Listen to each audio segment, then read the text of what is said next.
Hey everyone, it's Liz Jones at the Jones Group, and today I have a special guest. This is Kelly Seyarto. Welcome. Thank you. Thank you for having me.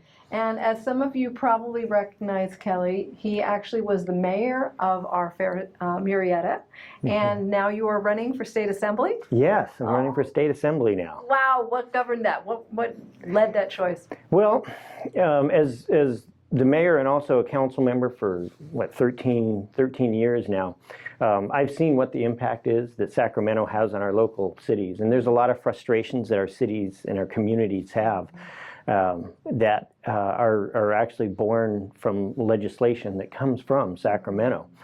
The only way to attack some of those and make our people happy is to get up there and fix that. Try to blunt some of the things that are coming down from the legislation at this time that really impact our cities. So we have a lot of issues that need to be addressed.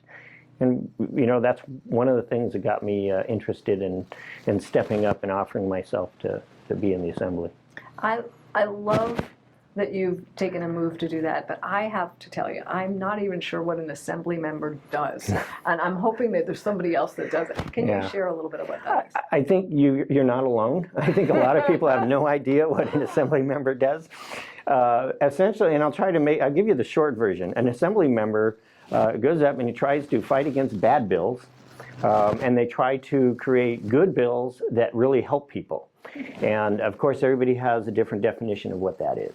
And then the probably one of the most important parts of what an assembly person does is they help represent the people in their region, especially as it relates to issues with state agencies. If you're having a problem with DMV, if you're having a problem with a regional conservation agency or something like that, it helps to have an assembly member go in and try to bust through the red tape a little bit and get down to where there is a solution that works for you. And so it is all about representing people. And in order to do that, you really have to have a really good grasp on how these different agencies work and what the constraints are out in the public that they deal with.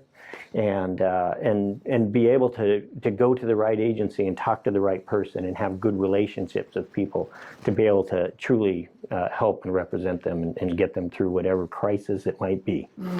That's wonderful. And I know what an amazing job you did as mayor and Murrieta. Well, thank you. I had the privilege of sitting at Coffee of the City and watching all the work that you guys did as a council and how you directed that as leadership, and that was fabulous. So thank you. That's how I appreciate you saying that. Well, it's truth. I'm not just making it up. Yeah. Okay. I also want to talk about where you came from. So before you got involved with city and public service, what did you do before? Well, I was a firefighter. I got into my firefighting career in 1980 with a small department, Laverne Fire Department, and I was a paid reserve firefighter at the time. I went to paramedic school, got hired by the Inglewood Fire Department, and I was a paramedic during the 80s and early 90s.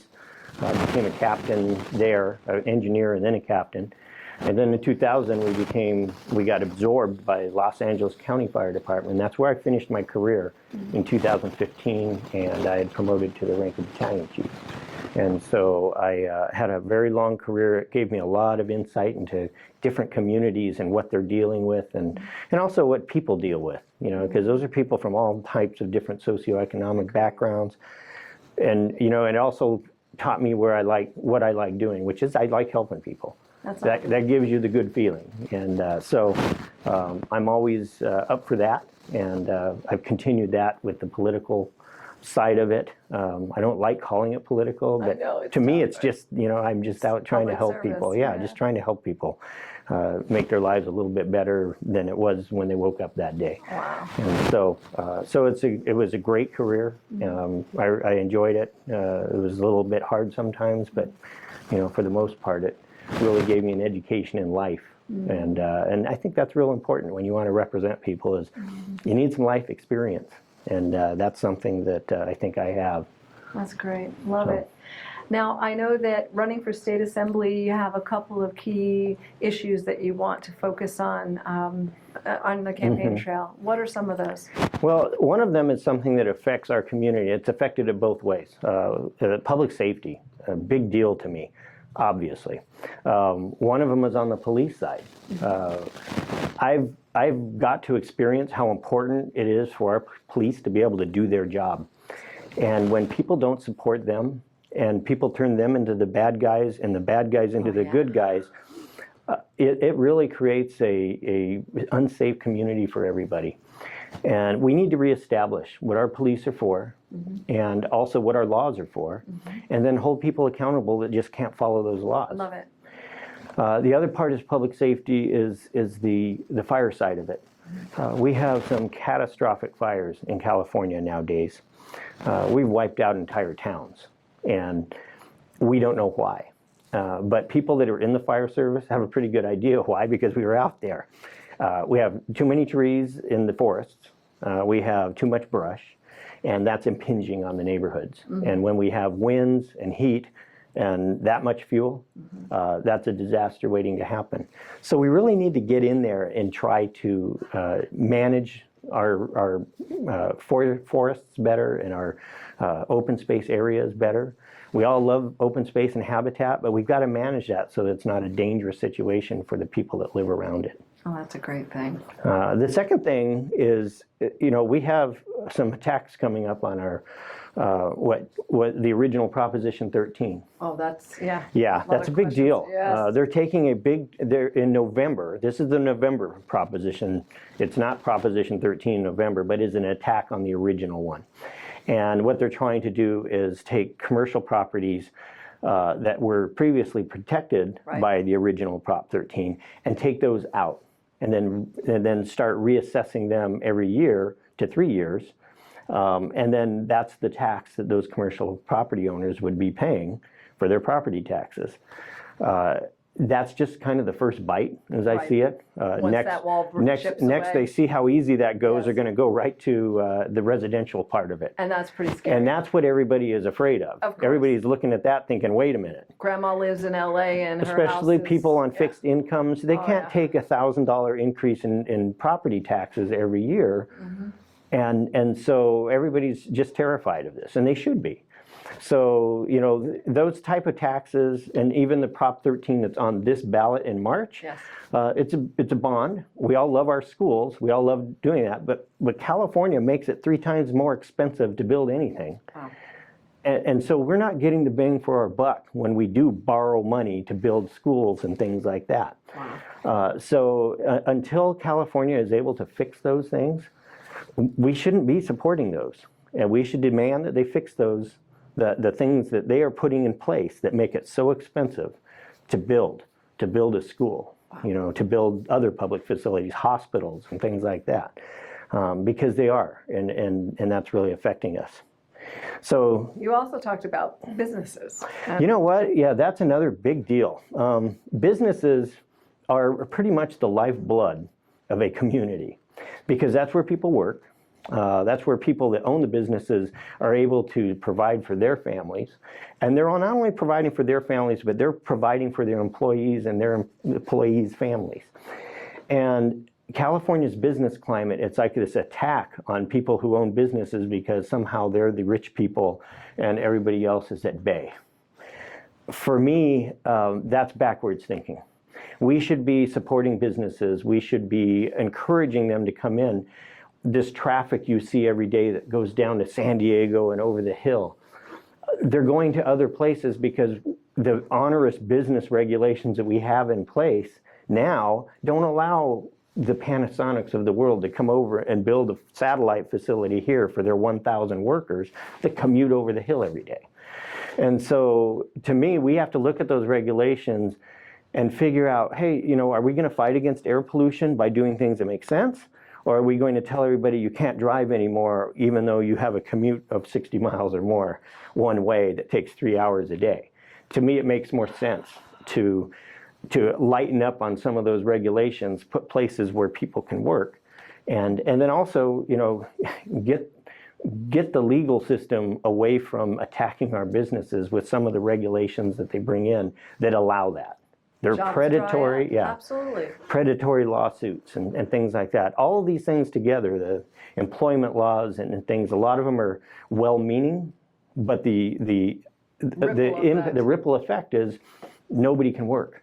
No. Nobody, they Everybody's wind up waiting. having less people working.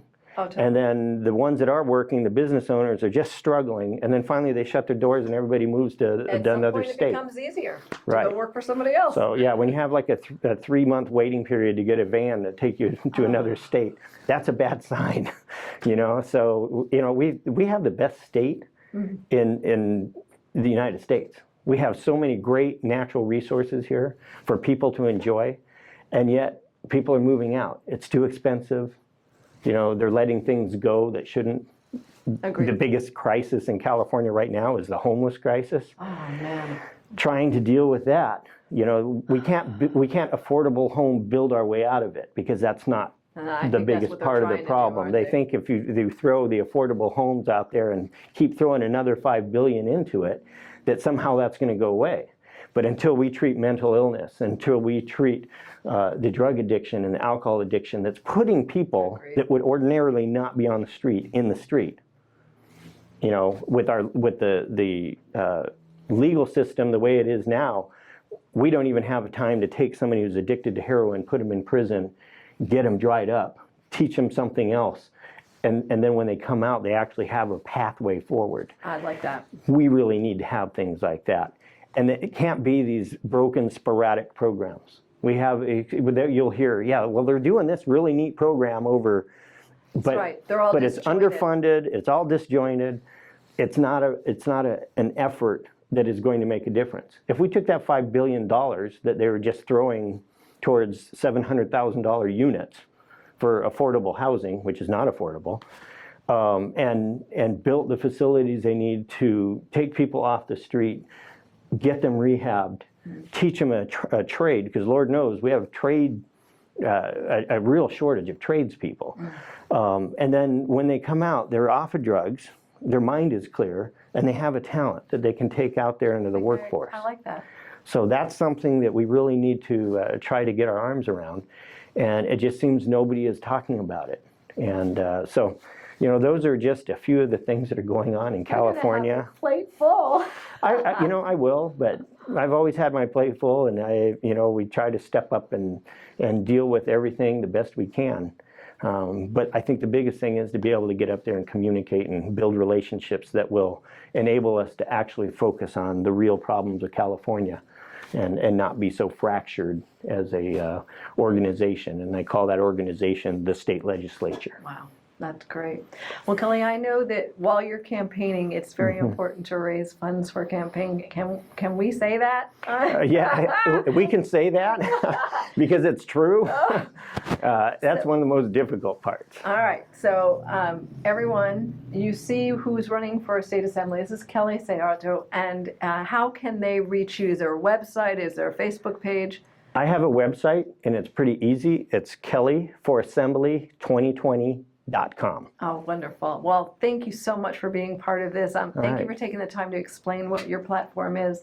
Everyone, thank you very much for being here, and thanks for hanging out to the end of the video. Yeah, thank you, everybody. Till the next time.